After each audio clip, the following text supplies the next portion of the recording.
All right, so I'll talk about how we can think about the value of the research that we do and whether that's a sensible thing to do or not. There are some differences in opinion about whether we should think about the value of our research, whether this is a sensible thing to do. This is a nice paper by Daniël, very short, maybe 2 pages. Recommend the whole paper, it's very fun. And here he talks about Hep, who is a scientist who said, you know, if it isn't worth doing, it isn't worth doing well, which is a feeling I sometimes have in my field of psychology, that we are doing things and we're not really doing them well, right? I mean, we're just not doing them well, which should make us worried about whether our research is worth doing to begin with. So we messed things up in the past. And then people often say things like, well, but at least nobody died or something, like the research has no consequences if you mess it up. But if the research has no consequences when you mess it up, then why are you actually doing it? Now, okay, those kind of questions. And here he says that, Dennis says, well, okay, it might be true that there are differences in the value of the research that we do, but we probably will not agree on those differences. So we can talk about it, but it probably will lead nowhere. So he says, probably there's no investigation in our capacious discipline. He's talking about philosophy, but it doesn't matter. You can do it for all disciplines, I guess. That is not believed by some school of thought to be wasted effort, brilliance squandered on taking in each other's lumber. Which you might have an experience that you see somebody talk about research, you're like, what a complete waste of time. Why are you doing this? But then politely, we don't say anything. We just think this.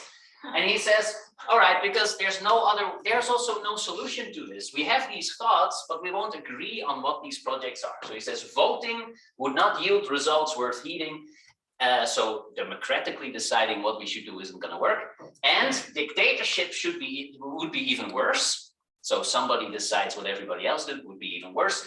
So let 1,000 flowers bloom, which is in essence, I guess, what we do. We have an incredible amount of freedom to choose the research that we want to focus on. And in my case, I'm giving a talk about something, you know, that people definitely didn't hire me for a decade ago. But they can't do anything about it. I mean, I work at a department of human technology interaction. So we just, you know, hope that we help people build self-driving cars that don't run over people. And I'm doing meta science, and I mean, they can't fire me. What are they going to do? So we have a lot of freedom, which is nice. There's also an opposite viewpoint of this that we can't decide. And that's, for example, in a book by Kitchener, who talks about democracy and science and values. And he has another proposal which we might try, where we do try to reach agreement on what is valuable to do.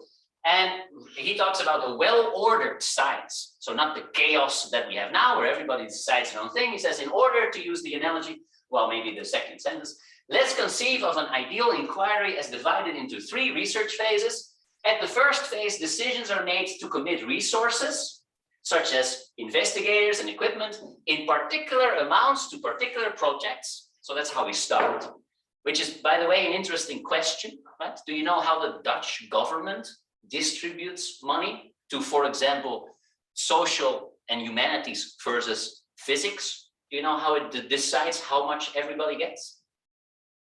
No, but there's a decision there, right? There's a decision there. I don't know how the Dutch government do it. I know how the Flemish government does it. And they just divide it in how much people ask for, which is interesting. So if physicists just ask for 7 times as much money in every grant proposal, they just get 7 times because, yeah, they don't know how to do it otherwise, but okay. But of course, there is a division, right? That's phase 1, but that's not the most interesting one, and we don't control phase 1, that's the government politics. The second phase pursues those projects in the most efficient way, subject to moral constraints that rule out certain physically possible options. So that is in our control. So we've gotten an amount of money, and now we pursue certain projects in the most efficient way. So that means rank ordering them, doing a cost-benefit analysis, and choosing which of the things we're supposed to do. And the last phase is translating them into practice. So this is a well-ordered science where our choices of what's valuable to do is really made through decisions. Sounds interesting, right? So people think this is a bit management-like you could do this probably in a company, but we can't do it in science because scientists are free to do whatever they want. And I guess that is at the core the thing that I want to question a little bit, whether we should want to be as free as possible to do the things you want, or what that actually means or implies. Because even Dennett, who said, yeah, we can't choose, let 1,000 flowers bloom, even then he follows up with some advice for young scientists, like, yeah, but I mean, let 1,000 flowers bloom, but don't do useless stuff. He still feels the need to say, like, don't do useless stuff. And he says, remember, if you let 1,000 flowers bloom, count on 995 of them to wilt. Very pessimistic view, by the way. I mean, some people think only 10% we do is actually useful, but this is even lower. Then he says, I do want to alert you, offer you just this, try to avoid committing your precious formative years to a research agenda with a short shelf life. Philosophical fads quickly go extinct, and there may be some truth to the rule of thumb. The hotter the topic, the sooner it will burn out. And I think maybe that's something you sometimes experience, that you pursue a topic which is a fad. I remember being a PhD student, and we worked on this very faddish topic. It was called embodied cognition. If you're a psychologist, you kind of now know, like, isn't that what sort of, you know, started the whole replication crisis, because nobody replicated, and that's true. And it's gone. Like, the whole field is gone, you know, like probably hundreds of people worked on it for maybe 7-8 years. It's just gone. There's just basically nothing left of this, I think. So that's a risk. So let 1,000 flowers bloom, but don't do certain things, do valuable things, still sort of recommendation. So when you think about the value, it's of course super difficult to do this, but I want to make a distinction that I hope maybe makes some sense. And I want to distinguish sort of the internal value of a research project. I call it the endogenous scientific value. I don't know, I come up with a term. Maybe this is already discussed in the literature, and then you can say, no, Daniel, we call it like this in literature. By all means, tell me. But this is the internal value of a project, which is basically determined by the extent to which a research question can provide more or less conclusive answers. Right? So if we design a study, or if we have a research question, and we do research that has a very high probability of answering that question, then it has more value than if you do a research where the probability that the study you're carrying out will yield a conclusive answer is very low, or maybe almost zero or something. Then I would say, yeah, why are you doing the study, right? So that is completely internal to the study. And I think it's useful to distinguish this, because this part might be something that we can think about compared to the other part, which is, yeah, maybe call it exogenous scientific value, which is just how important is it to do this research, right? Well, how important is it to study X? Like, I don't know, finding a cure for cancer probably rates quite high compared to whatever it is that you do, which probably rates, well, yeah, honestly, a bit lower than getting a cure for cancer. I think we can agree, but I mean, you know, we all do what we can. Now, this question is, I think, much more difficult to reach agreement about, and not even just more difficult, but we typically think, when we talk about the value of research, we think about this. And that distracts us from this other part that we can think about, this endogenous part of scientific value. This we don't reach agreement about, and I think that the reason is that this is always based on what we perceive to be the utility of answering a certain question, and some people will just disagree, like irreconcilably disagree. They will never reach agreement. There will be people who think we can use artificial intelligence to detect who is most likely to commit credit card fraud, and that's nice. And there's a group of people who say, if you do that research, that is basically immoral, you shouldn't do it. And those people will never agree on whether that research is valuable to do or not, right? But this endogenous value judgment, I think we can't disagree in this sort of extreme way about it. We can only disagree in the rank order. So what do I mean? You do a study and you want it to have a conclusive answer. Maybe you think, to answer this question, we really have to do this study both in Europe as in Africa. It's necessary that we have samples in both these countries, because only then do we get a good answer.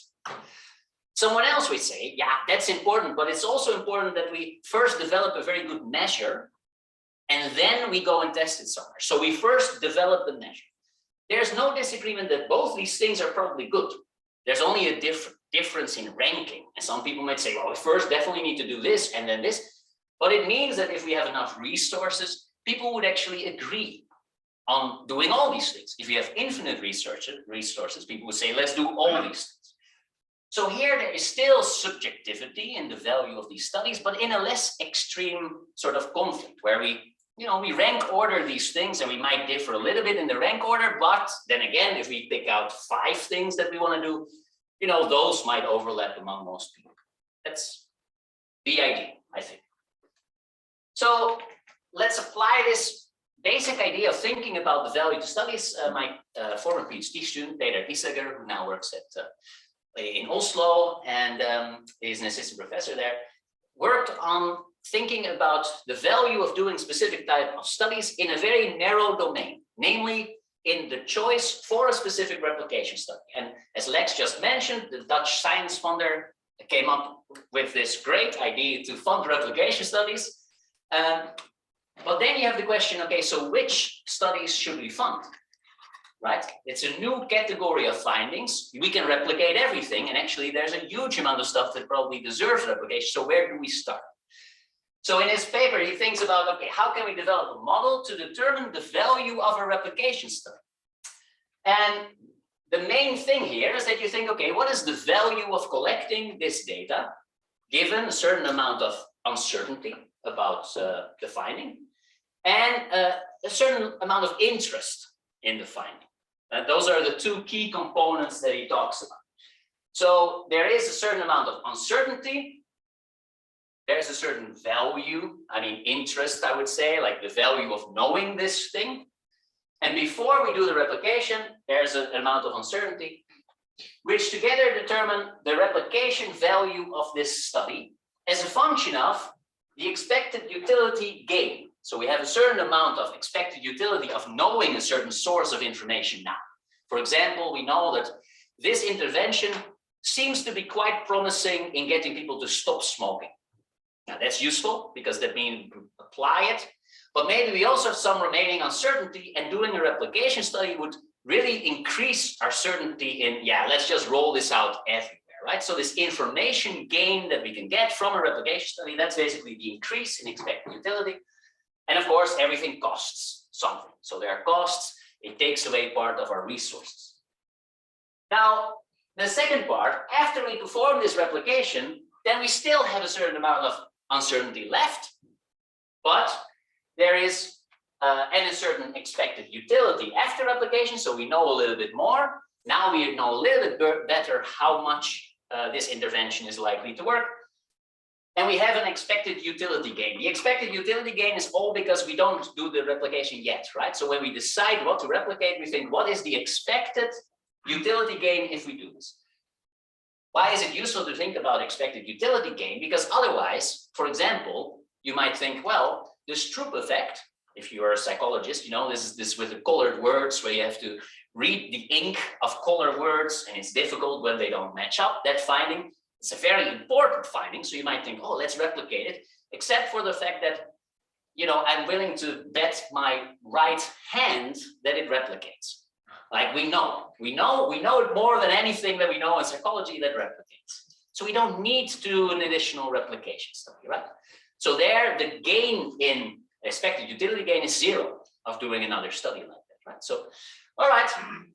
So it's kind of a fun, narrow topic, a replication study, because what people do is they decide, I just want to do a replication study because I think it's important to do replication studies. So that is the exogenous value judgment, right? They're just saying, look, I think whatever study I do, I think it should be a replication study because I think replication studies are important. Now we can all differ on whether we think replicate, but given that you made this decision, then the increase in the amount of utility gain becomes the endogenous part. Like how much can we get from doing a very well designed study here? The context of a replication study also, I think, makes it clear that the study in itself doesn't completely determine the value of the study. I mean, we can think about a study that you've done very, very well. That's good. But it's always within a larger context in which you have to think about the value. So maybe in, I'll call it the individual level, because of the workshop title, and the collective level. The collective level is like the whole set of studies that are generated by a field, and the individual level is just only on the study level. Right? So an individual study has a certain value. It might be a very cool study. But there's also the collective value of a whole research line that's necessary. Let's say the smoking intervention study. I mean, that was first based on showing that smoking actually kills you. So that was part of the research.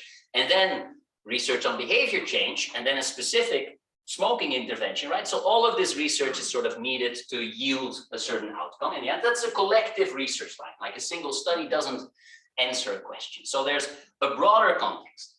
Like with the Stroop effect, right? A single study might be super cool, but in light of the fact that we already did the Stroop effect like 7,000 times, it doesn't have a lot of value in that larger context. Now, this fact that if in the larger context it doesn't mean anything, doesn't necessarily mean that we don't do the study, because very often we only look at the value of an individual study and not the larger context.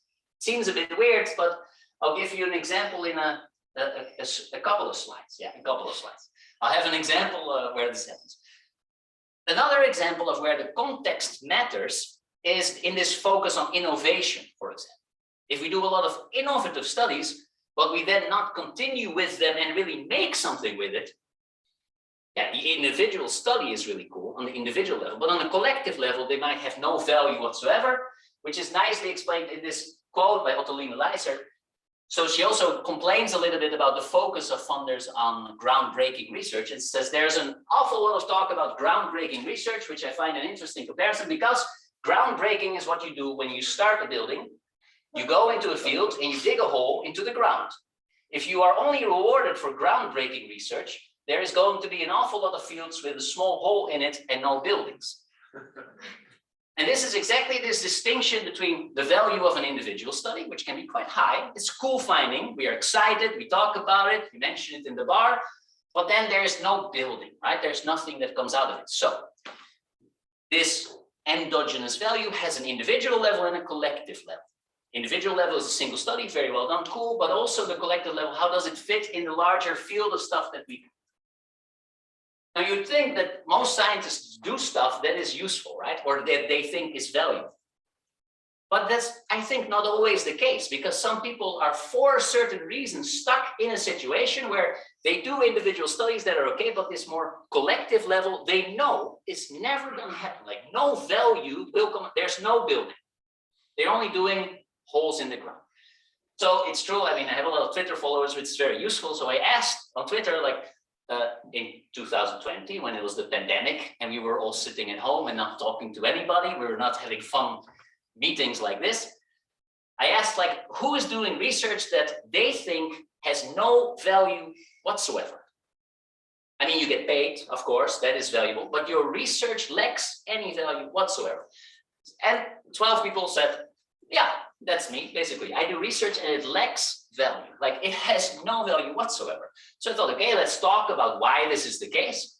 I'll give two examples. The first goes back to this example of replicating the Stroop effect. I mean, why would we replicate the Stroop effect? But there was one professor that says, I work in educational psychology, and there are a lot of charities that really like to fund research that makes the life of poor children better, which is of course good. And then in an education setting, what they want to know is, how can we make sure that these poor children learn more and perform better at school? I said, that's a useful question, except the last 20 years, we already looked into this. We have 7 interventions. They all work pretty well. That's it. We have those things. We should just implement them, but we know that they work. But, so I said, why do you then do this research? It's like, because my department says I need to get grant money. So these charities will give money for these kind of research questions, these randomized controlled trials, what works. It's like, yeah, we already know it, but yeah, sure, give me the 400,000 euros and I'll run another randomized controlled trial, right? So that's the reason why she said the research I do lacks value. Not that the randomized controlled trial wasn't a good study. It is a ridiculously expensive 400,000 euro study. It's very well done, but in the larger context, it has no value. And she felt this having no value. The other thing is related to this groundbreaking research. So there's a young PhD student who said, yeah, so I'm almost done with my PhD. Nobody is going to continue this. My PhD is done. I tried to get something going, which was a bit more difficult than we thought, which is how it goes, right? So you start, you do a couple of years of work, you lay the foundation of something, but it's not a thing, it's not an answer to, it's the foundation of something. And then in this case, their supervisors had requested a grant to continue this work, which was deemed to be, you know, modestly interesting, but didn't make the cut for funding. But they actually got a grant for another more novel research line, which they were going to continue. So this PhD said, yeah, I'm sorry, but actually, I mean, I'm also going to quit science because, yeah, you know, this kind of short-term kind of thing, like what are we doing it for, basically? I mean, that's not what I signed up for. Another reason why the work she did isn't bad, those individual studies, but on a collective level, they add nothing, basically. And people have pointed this out. This is another very short, maybe it's even one page letter, I think, in Science, Chaos in the Brickyard from 1963. And it's kind of nice. So this author uses brick building as a metaphor for scientific publications, because often people say, you know, it's just, you know, of course, it's not like a huge thing, but it's a brick in the wall of science. You know this metaphor, which is comforting. Very comforting. So we should be a bit skeptical about it, because if this is a thing we say and it feels comforting, you should think, well, is it really true? So he's basically questioning whether all our bricks are actually bricks in the wall or science or not. It says, talks about the history of sort of bricklaying. And first, of course, we made bricks to build big cathedrals, and somebody had a plan for a cathedral and says, make these bricks for me and bring them over here and I'll build a cathedral. And then he says, okay, but then people started to just make bricks because it became interesting to be a brick maker, basically. And he says, so it happened that the land became flooded with bricks. It became necessary to organize more and more storage places called journals, and more elaborate systems of bookkeeping to record the inventory. In all of this, the brick makers retained their pride and skill. They're doing good studies, that's not the problem. And the bricks were of the very best quality, but production was ahead of demand. And bricks were no longer were made to order. The size and shape was now dictated by changing trends in fashion. Right? We're making fashionable bricks, but not, all right. In order to compete successfully with other brick makers, production emphasized those types of bricks that were easy to make, and only rarely did an adventuresome brick maker attempt a difficult or unusual design. There's a bit more. Can I read it here? I don't know the first sentence. It became difficult to find a suitable. Yes, it became difficult to find a suitable plot for construction of an edifice. Something. Because the ground. Yeah, because the ground was covered with loose bricks, it's fine, then it becomes more interesting.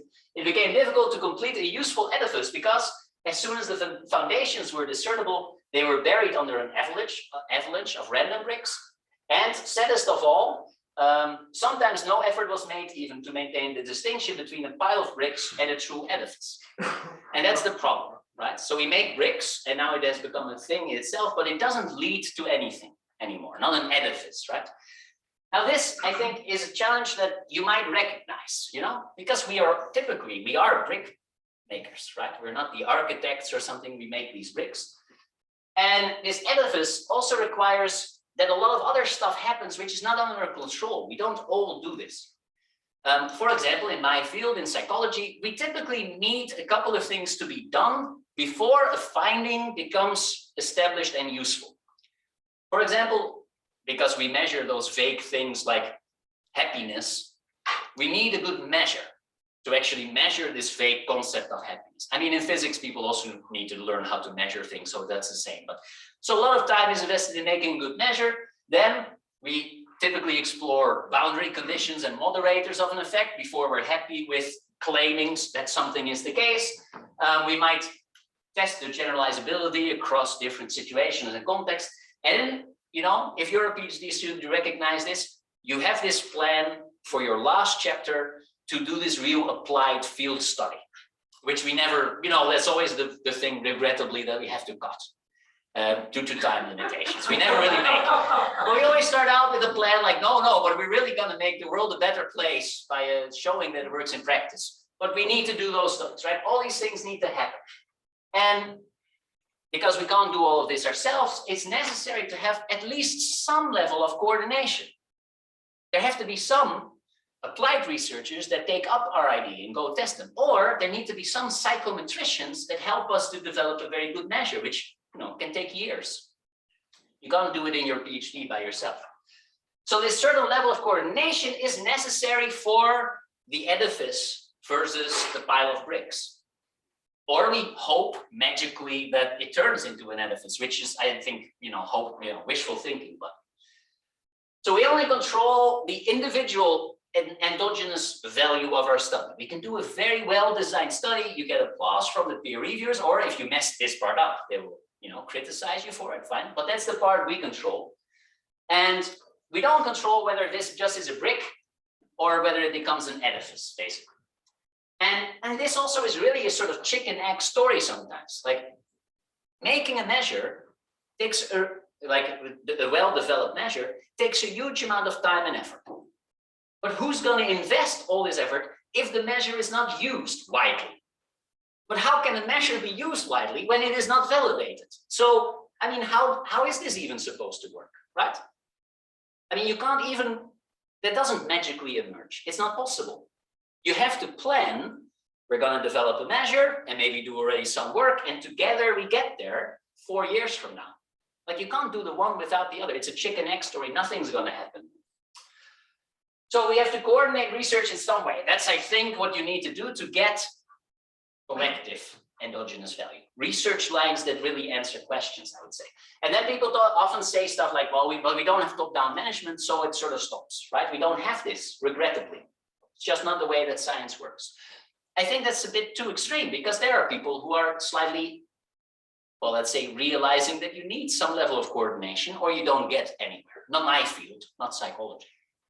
It's not even true. Psychology has it in a certain sense, maybe recently, like doing team science, but you need some sort of coordination. And some fields have very explicit mechanisms of coordination. There's this thing, it's called a consensus conference. Have you ever been to a consensus conference?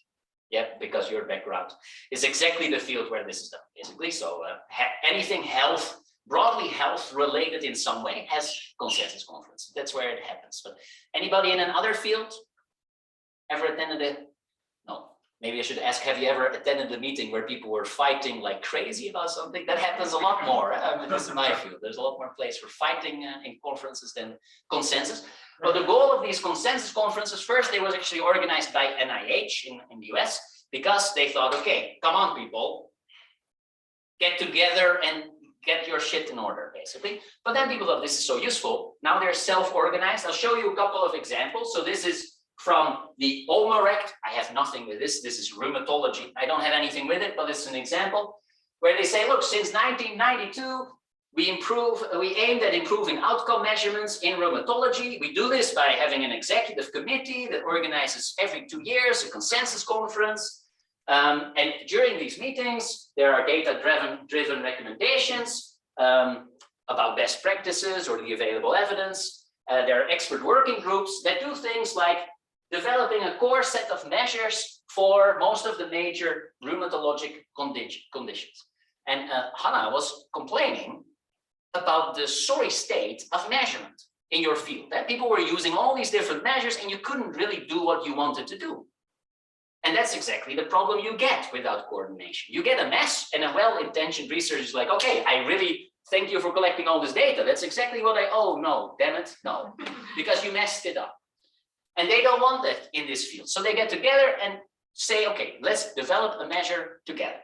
Reach consensus on it, and that means from now on, we will all use this measure so we don't have exactly the problem that was mentioned.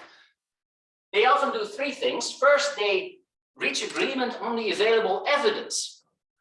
And I think, I don't know, like, I have the feeling that the philosopher will say, come on, like, that's not possible, but they do it. Or sometimes they reach agreement that they do not reach agreement. I'll show you on the next slide. So agreement on the evidence that's there, or the lacks of evidence. agreements about measures that they're going to use, because I don't know how you expect that to magically emerge. Maybe in 100 years, but you can speed it up. And also something that I've worked a bit about also, like, and that's very common in all sorts of intervention research, is the smallest effect of interest, which is a very useful concept because it helps you to say, look, if we want to make our patients better, not any effect will do. We need to have a certain improvement in their quality of life. Otherwise, we're not going to put them through 10 months of rehabilitation training. If the increase is tiny after 10 months, we will need to look for a better intervention, but this one is not it. So they also reach agreement, like if your intervention isn't better than this level, don't bother investing more in it. It's not good.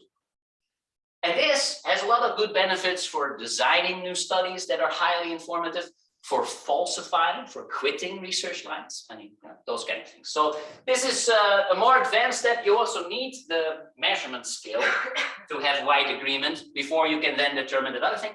Anyway, this happens. This is an example. It's too small, but I'll read it out. I don't even know what head kinematic measurement devices are. Something with, I don't know. And I say, recently proliferated, there's new technique to measure this kind of thing, head kinetic measurement, okay? And now there's the consensus head acceleration measurement practices, CHAMP, good name. Conference, they had it, 2022, this is a very recent one.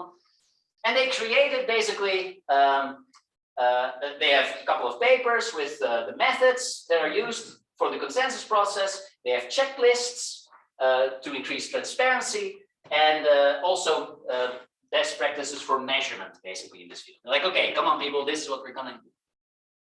You might think, well, how can they always reach agreement? They don't. So this is a progress of another meeting where they say Advanced Prostate Cancer Consensus Conference. The goal was to reach consensus about the available knowledge, and many topics did not reach a consensus, which is also really good because this review may facilitate academic investigators to prioritize research topics, because the things they didn't agree about is clearly stuff where more high quality data is needed. So even if you don't reach agreement, you still get the benefits of prioritizing where to go. Now, of course, consensus, you were talking about scientific process. So this is a very specific definition of progress where people reach consensus. I want to make a quick sidestep that, first of all, according to the field, these are best practices. They don't know how to do it better at this specific moment. Whether that is real infinite progress or not, whether we got the answer or not, I don't know. But this is the best thing that they can come up with. And I think that there are two things to mention. So first, consensus doesn't mean that we all agree. That's not necessary. It doesn't mean agreement. It can also mean from now on, there are these three things that we disagree on, which we will take along systematically moving forward, right? So you can incorporate disagreement. You can even, in a consensus meeting, organize criticism. Like we worked a little bit on things like red teams, where within the cooperation, like a company that makes like a software, there's a blue team that makes the software, but there's also a red team that tries to break the software.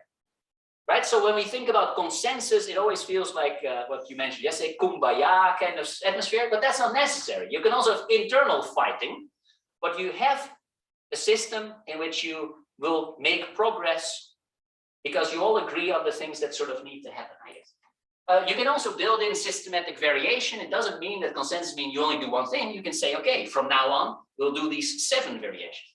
In physics, for example, they have a systematic physics. At CERN, they have a process where even crazy ideas that everybody thinks are wrong can be voted up to a level where they will be tested at a certain moment, even though, and people are given the task to work out those things, right?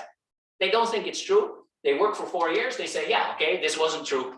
That's their PhD thesis, but it's important for the collective value, right? Now, so that's one thing. You don't have to agree. And second, maybe consensus is not that bad. Maybe it sort of works, practically speaking. And Paul Mill has a very nice idea of how we can measure whether consensus is actually progress or not. And he proposes something he calls 50-year ensconcement. And I just want to, you know, because the psychologist, well, he was maybe a psychologist, philosopher. It's also nice. This is his last paper, I think. His last paper, when he died, it appeared a year after he was died. So I think if you're looking for a research topic, you can do worse than continue on with this research that Paul Mill did the last year of his life. I mean, you can take it forward. But his idea is something like, okay, 50-year ensconcement. So we do some research until we reach this consensus, and then we wait 50 years. And if nothing happened, well, then it's true. I think it's a nice pragmatic approach. He calls it sort of a bootstrapping approach. I won't go into all the details, but he has some suggestions of what it means to become ensconced. I don't know what the word means, but established, I guess. And he says, for example, you are now in a textbook. The theory is in a textbook. It's explained to young people, maybe in very advanced text. They will really talk a little bit about the debate about it, but not so much. The last point here, presentations and panel discussions of the theory disappear from scientific meetings except as historical, right? So we don't have, I mean, in my field, we still have a lot of discussions about pre-registration. The benefits of that are not ensconced yet, but 50 years from now, people will just have historical talks about the benefits of pre-registration and we will all just do it, right? I mean, I think. All right, so he has these kind of examples. There's also in this paper a very nice thing of, dear philosophers of science, I understand you don't really like it. And he says, the fact that Newton's theory was disconfirmed is a big shocker. He says, this one was a shocker. The theory having for 2 centuries been the paradigm case of powerful empirical science that everybody wanted to imitate, that it leads some philosophers to say all theories are lies, right? That reaching consensus is never good enough. And he says, I also thought this, but I think I was actually a bit wrong about this. It's too extreme because he says, look, we actually mainly work with very small mini theories most of the time. And he gives a couple of examples. The liver stores glycogen and secretes bile, which is stored in the gallbladder, which empties in the blah, blah, blah. That's also knowledge, right? And he says that knowledge is never going to change. So many of the things that we build on are these mini theories, not the big, grand, unified theory that we capture in one formula that actually has a pretty high probability of being wrong. But these many theories, he says, maybe we don't have to worry so much about those being wrong. All right, so reaching this agreement or consensus is useful for things like developing highly informative studies, high statistical conclusion validity, high power, those kind of aspects. So that is useful for it. And I think we can reach this through coordination. Now let's go and try to do this exogenous part, right? Because I sort of left that out of the discussion so far. I think this endogenous part we can do, but to do it well, we really need a certain level of coordination, at least about certain things. Can we even do it about this other part, like which research questions are interesting? That's really, I think, much more provocative to think about whether we can organize the value of research projects. But there is a lot of complaint about people doing useless stuff. So in a way, we do feel, this is from Daniël, 1965. It's also about, you mentioned fads and fashions. I think this is one of the first papers complaining that scientists follow fads and fashions. It says, unfortunately, an inestimable amount of psychological research energy has been dissipated in fighting brush fires spawned by faddish theories, which careful research might have refuted at their inception. So we waste a lot of time pursuing things that sound exciting but are crappy.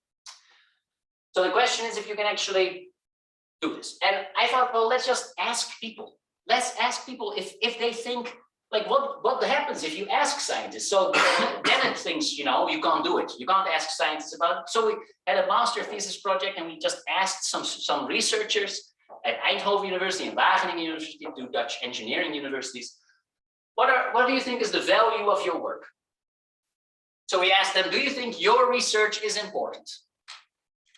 And most of them do, luckily. But 7% of these people said no. No, basically, well, at least lower than the midpoint. So 7% say a 2 or a 3. Like, I completely disagree that my research is important. They say, well, 2 or 3.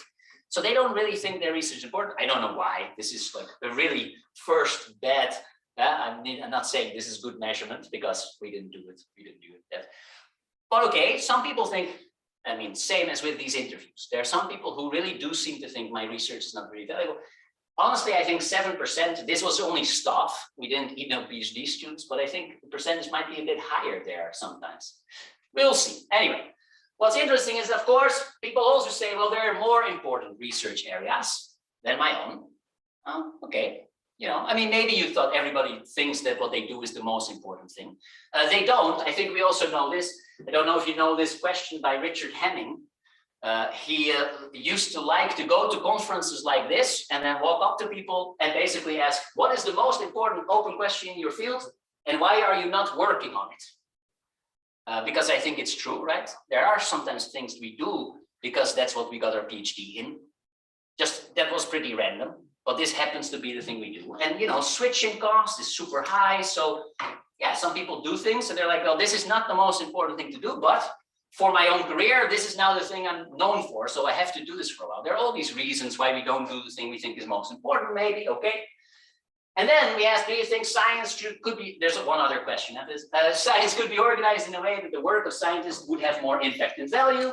They say, yes, probably, we can do it. And then we propose, like, do you think coordination in science would increase the value of the work that it produces?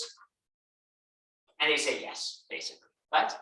Which I think, I mean, at least in my experience, makes sense.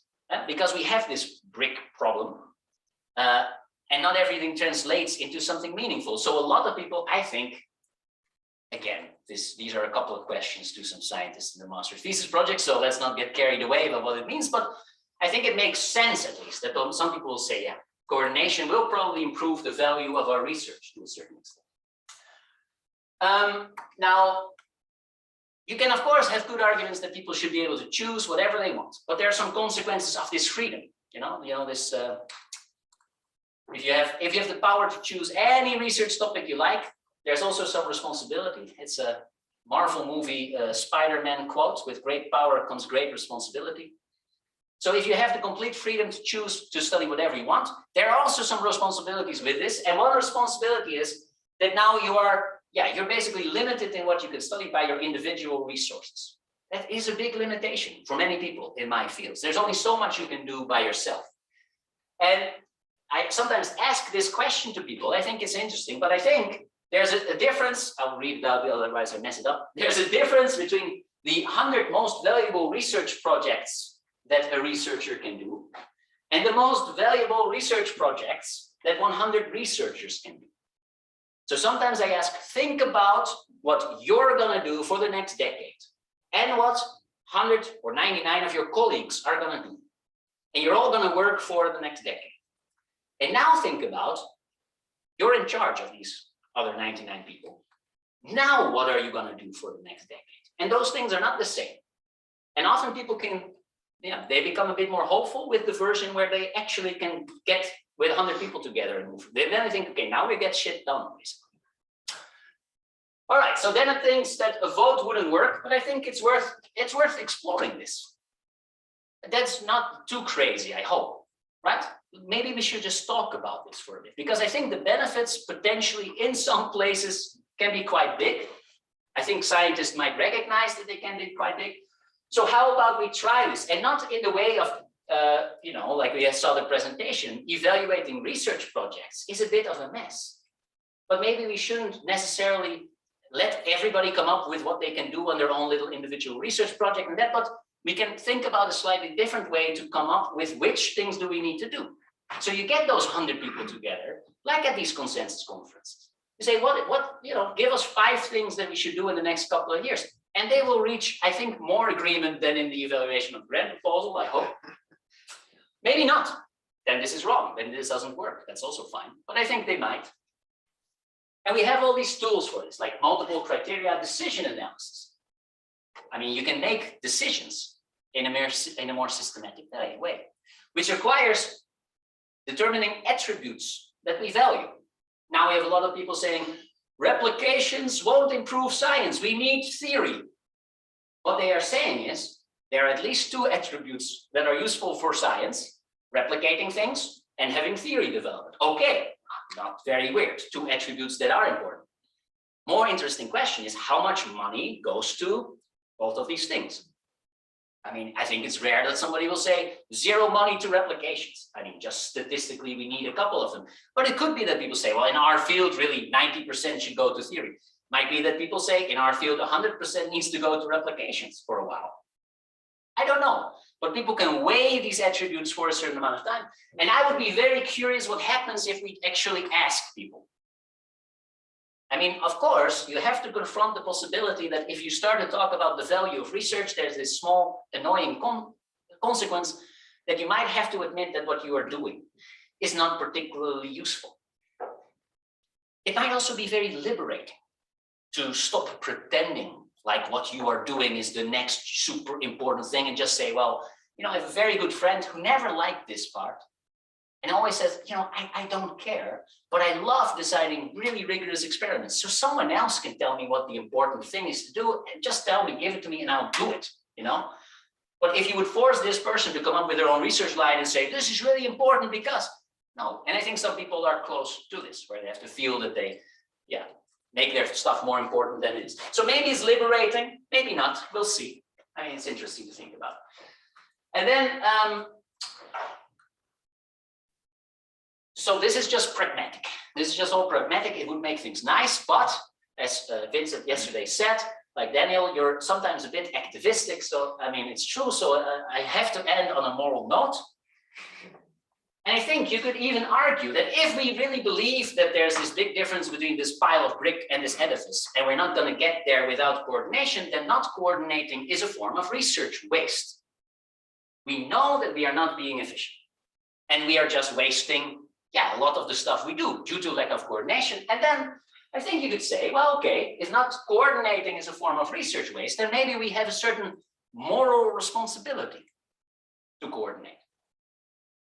Even if you don't really like it, if you don't want to talk to this other person that you got some sort of feud with for whatever silly reason, no, you have to talk to them, get together, figure something out. Heather Douglas talks about really moral responsibilities in the more traditional sense, like research ethics and the values that we have in science. That it's not all about the truth. You can't kill people or something to study something and get at the truth. No, there are other values that matter. So she says, thus scientists with the power they wield through their endeavors must show due care with the execution of the general responsibility not to be reckless or negligent. And she means like ethically negligent, like, yeah, this is almost the end. About ethical stuff, but I think you can say negligent in like wasting the resources that society gives us. I think it's the same category. Now, that I don't think a lot of people feel, to be honest. So I get it, that you're like, come on, Daniel, that's a bit too far for me. That's why it's at the end, it's fine. But I feel that this is something to explore. I have the feeling that lack of coordination is a form of research waste, and we can, to a certain extent, be held accountable for not getting together and doing better than what we do now. All right, now we don't know how much of a problem this is, this lack of coordination, because we never actually try to quantify how useful projects are. I'm at the end of a VD project, 3 more days. So I got a form to evaluate basically the progress that this 800,000 euros that they gave me 5 years ago led to. And you're all talking about, it's difficult to define progress for this side, and we all got you covered. It's the answer to these 2 open questions. That is scientific process. Describe the added value and/or innovative aspects and/or the highlights of the research results for science, and describe the progress of the activities in the areas of knowledge utilization, which increase the chances of social societal impact. That's it. So I answer these 2 questions and say, look, this is it. A lot of progress, good. They're happy. So maybe, we should discuss this. And a very short 1 minute over my time, but I feel that we don't really want to discuss this really. And just as an anecdote, when I was a PhD student, we talked about, getting difficult questions at the end, and we would share experiences, and somebody might say, oh, there's a confound in your study. And we'd be like, oh, damn it, confound. The worst question was, which somebody got, why is this interesting? And we were all flabbergasted. Yeah, what are you supposed to answer to this? Well, maybe we could have an answer, maybe you can think about what the answer is. And the reasons for this are that maybe scientists are a little bit happier if they can answer this question and they know that their research is not a pile of brick, but an edifice in a while, and maybe we can also prevent research waste. Okay, thanks.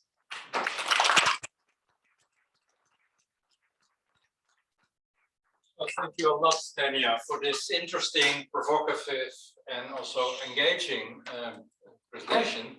And especially like you plugging the consensus ideas again. I'm trying to sell them for years already to my philosophy colleagues in the department. So okay. Maybe this helps. Maybe this helps. That's really good. And also, when you want to learn about Omorecht, the guy who did this since '92 is on this campus, and he will retire in December. So talk to the guy. Okay, nice. It's a really interesting story because he made a lot of miles there. It's amazing. Now, your paper is open for discussion, and you raised a lot of stuff. Iris, floor is yours. Yeah, thank you for this very interesting talk. I had 2 questions. When you talked about the bricks, do you think we ever were building edifices?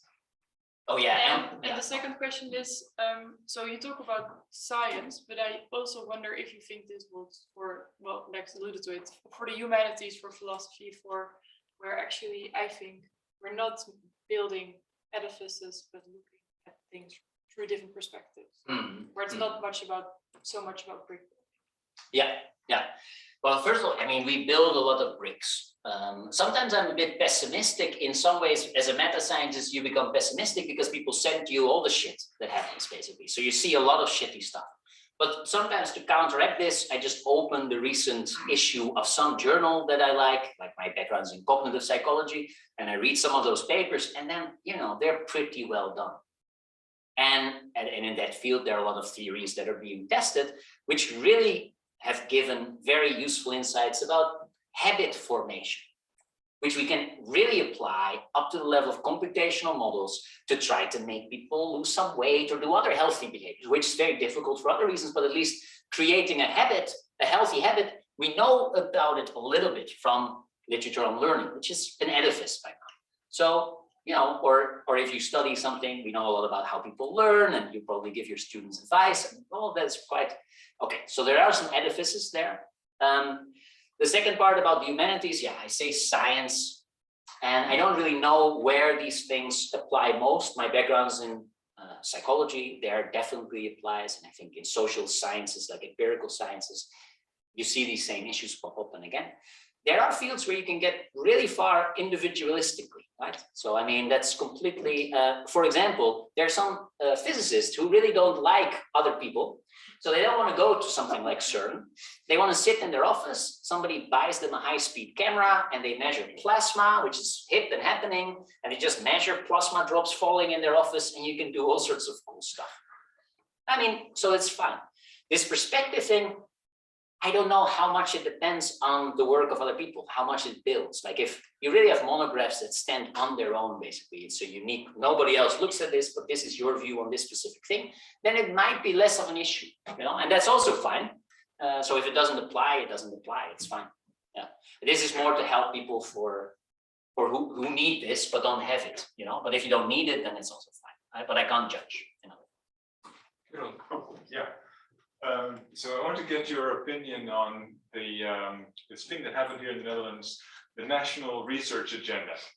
And for people who don't know it, 10 years ago, I think the Dutch government, together with the Dutch Research Council, figured they wanted to do something about all these individual researchers, coming up with their own projects, and they wanted to do more socially useful research. So there was a big consultation, like every Dutch citizen could send their questions to science.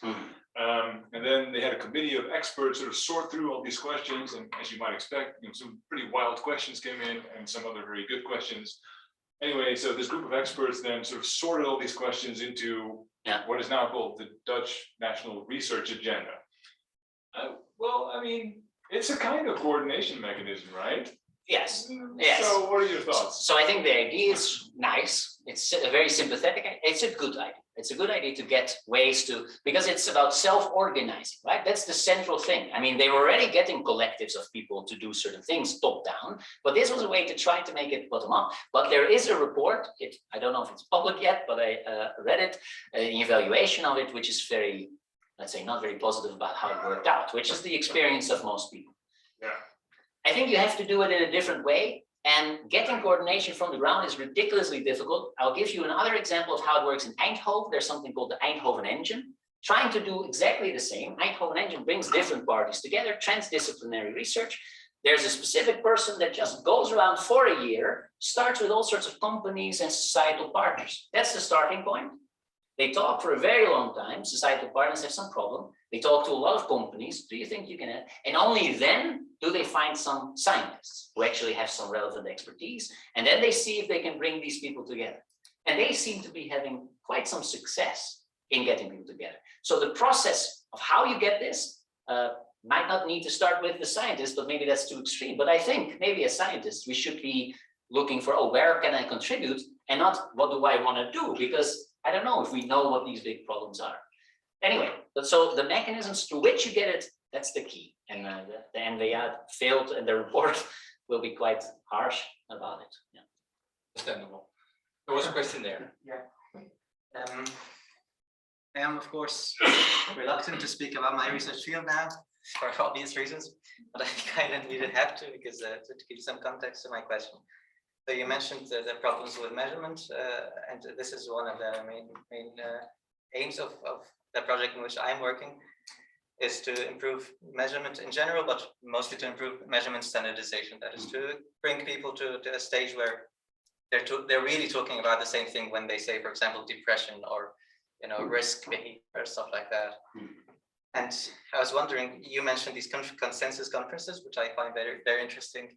But I feel like when it comes to doctors, with this oath they have, and how I feel like they feel a much stronger obligation to society than put their ego aside and do something useful. Yeah, yeah. I mean, you mentioned views. I mean, these petty views that psychologists have and stuff. Do you find any? Do you think there's any hope that we could actually bring psychologists to? Yeah, I think so, but I do recognize your problem. And of course, the way that we shape science also determines who wants to become a scientist. Like I mentioned, this PhD student who's like, okay, if this is the way it's working, then I'm going to go and work for a company and work in a big team and do something useful. So we lose those people. So we might first, in this specific case, need to wait for a generation of people that has some coordination tools and a future that this will happen. It might not really work yet, but at least we have consensus conference for a while. We try. Those people stay in science. They become professors. I think that might be part of the problem. Yeah, we really don't have a tradition of getting together and reaching consensus. So yeah. So there's also our project field. I can maybe tell my grandkids about. Oh, yeah, that's a reasonable time scale for scientific progress anyway. So. Okay, there's one more question in the room. I've seen two more, but I'll go to one to the screen. Okay. Arnold van der Rijt, you have a question. Please speak up. Thank you. Thank you, and thank you, Daniel. Very interesting presentation. I want to ask about the premise. So the premise that we are in a state of low coordination of some various kinds that you elaborated on, and we need maybe to move to a state of more coordination. But I'd like to push back against that and say, well, there's lots of coordination mechanisms, like important versus unimportant literatures, or what colleagues are working on, or what people talk about at conferences, or how you're trained, and what importance good and bad sociology is in my case, or what grant programs fund and what they don't fund, misinformation, climate change. And then there are superstar tendencies in science. So, famous people, they set trends. And so I wonder if maybe we need less coordination. Just probing the premise, like I don't know it, but I can see these many coordination devices. I mean, so I'm definitely not suggesting that 100% of the work we do needs to be coordinated research. That's not the idea. So I think we just chatted in the beginning, but like Google has this Friday afternoon off policy where you can do whatever you want. So we might have a 3-day do whatever you want policy, 2 days doing coordinated stuff. And I think all those things you mentioned that you call coordination, definitely like following a fancy study by a famous researcher, which happens all the time. You know, there's a paper in Science, then 17 people try to do a variation of it and go one tier below, and they're still happy. But that is not coordination, I think, you know. Coordination really has to do with, what is necessary to have a useful answer to this research question. And then you sit down and you make a list of stuff, and a lot of boring things like measurement standardization come out, and nobody coordinates us into some boring task like that, or replication studies, or doing the same thing in 17. This is becoming in my field a bit more popular. But anyway, you know, I mean, a lot of those things don't happen. And the coordination you talk about is really more on this exogenous level, I would say, right? Which topics do we do?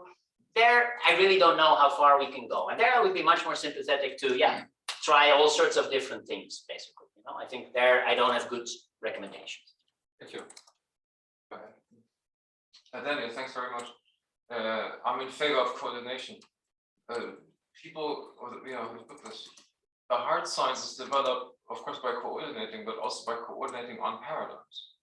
So on frameworks or things that you then could compete with or around.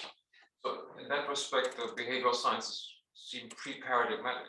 Yeah, and the problem is there's so much to study in, for example, psychology, right? Stuff happens all the time, and all of a sudden everybody studies the effect of TikTok on whatever, because now there's TikTok. And in physics, you rarely have, like, I don't know, the TikTok effect in. So we do all those kind of small things on the side, which are fun and enjoyable, but because they're novel, they get all of the attention, not the paradigmatic part, which is often much more boring. So again, I think that's really an example of where for the edifice, you need these paradigms, this development, and part of our time should be spent on this.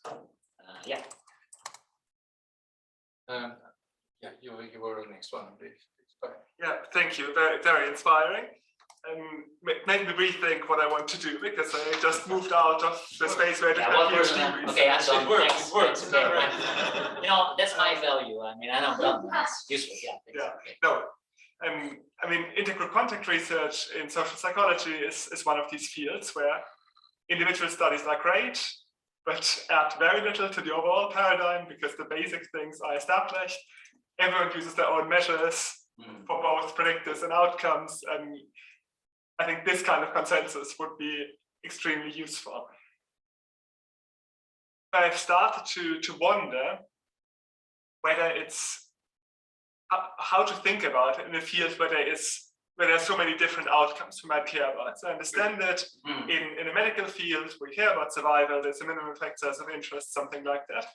How would you think about consensus in a field that's more about sort of lots of aspects of well-being? So I mean, the idea of consensus conferences is very strong, I think, as something to try.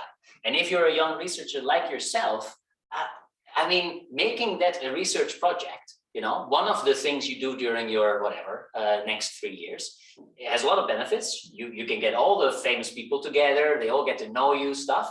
But for the first couple of times we do it, like with the replication studies, when we started to do them, it took us a couple of years to figure out, like, oh no, wait, we didn't do that very well. We didn't do. And consensus conferences, there are papers about how to do consensus conferences and which procedures work and which don't. And in your field, those procedures might be different, so we have to learn.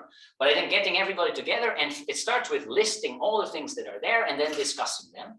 And there are some examples where people have started to do. There's one example in memory research where people just list all the stuff and then try to sort of focus the attention on a certain number of components where there is disagreement between theories. And I don't know if they will follow up, but listing things is a good first step, systematically, like what are the disagreements.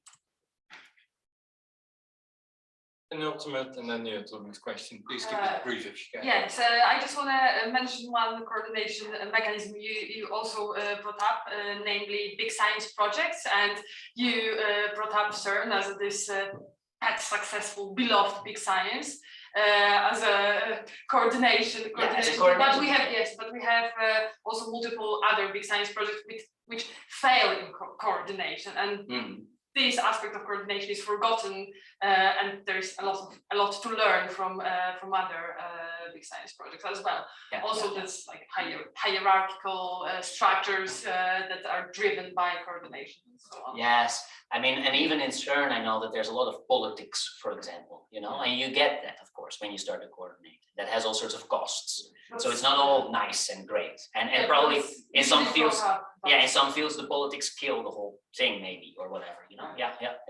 I don't know a lot about other examples than CERN, regrettably, but I should probably read. Go ahead, last question. No, the guy behind you. Maybe you, when it goes quick. Okay, so I think I'm in general very sympathetic to the idea of having more coordination, consensus when we choose research topics. But I have a worry. I'm just curious to see what you think about this, which is the possibility of reaching consensus earlier than we should, right? So do you have any ideas of what to do to mitigate that? For instance, I don't know, I can imagine all sorts of biases creeping in, and then we could settle here on an agenda for something and might not be the right consensus. Yeah, so we had this project for a while to do this red team science, right? Where we really had a group of people who just don't like anything else except burning everything down, criticizing everything and being very negative, which is a personality type, which otherwise doesn't really have a good career in science, actually, you know? Because if you don't build things and you're not constructive, but there are people who really like to do this stuff. So I think if you have coordination, you can give those people that role. I'm very serious about it. I really think it's super important because I agree. I mean, there's of course groupthink and all these social processes that are going to play a role. There also, the devil's advocate is a proven way to make sure that you get some pushback before you get lulled into being, oh, we're all happy, we agree. So giving somebody a devil's advocate. And in science, I think it's even more important because those critics in some views are essential. And where are they? Where are they? What is their career path? I mean, a couple survive, but too few for me. So that's what I would do. I would tell everybody to have one of those sour colleagues that they don't really like in the project that's just gonna moan and complain, and that's what you have to do. You have to. They can work miracles, I agree. Really the last question. Please do it quick. If you ever manage to persuade people that this is a valuable question, as a next step, it might be good to qualify what we aim by coordination. So what kind of added information we desire out of coordinating. And then when we do that, on the basis of that, we can maybe further try to answer what kind of social organization would get us there. Because I think it's qualitatively very different. For example, from a replication research or from further psychometric research, the kind of information you can get is not like building a cathedral from out of bricks. It's more like sort of evaluating the strength or robustness of the things you already have. But if you have like several studies which informationally build on one another in like arriving at a single or unitary scientific conclusion,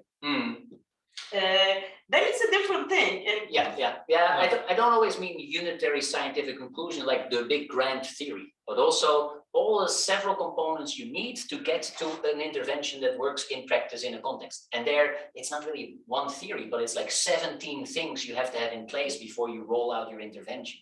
That might be a bit different, I don't know. But I agree otherwise that the context determines which kinds of things you need, and we have to figure that out.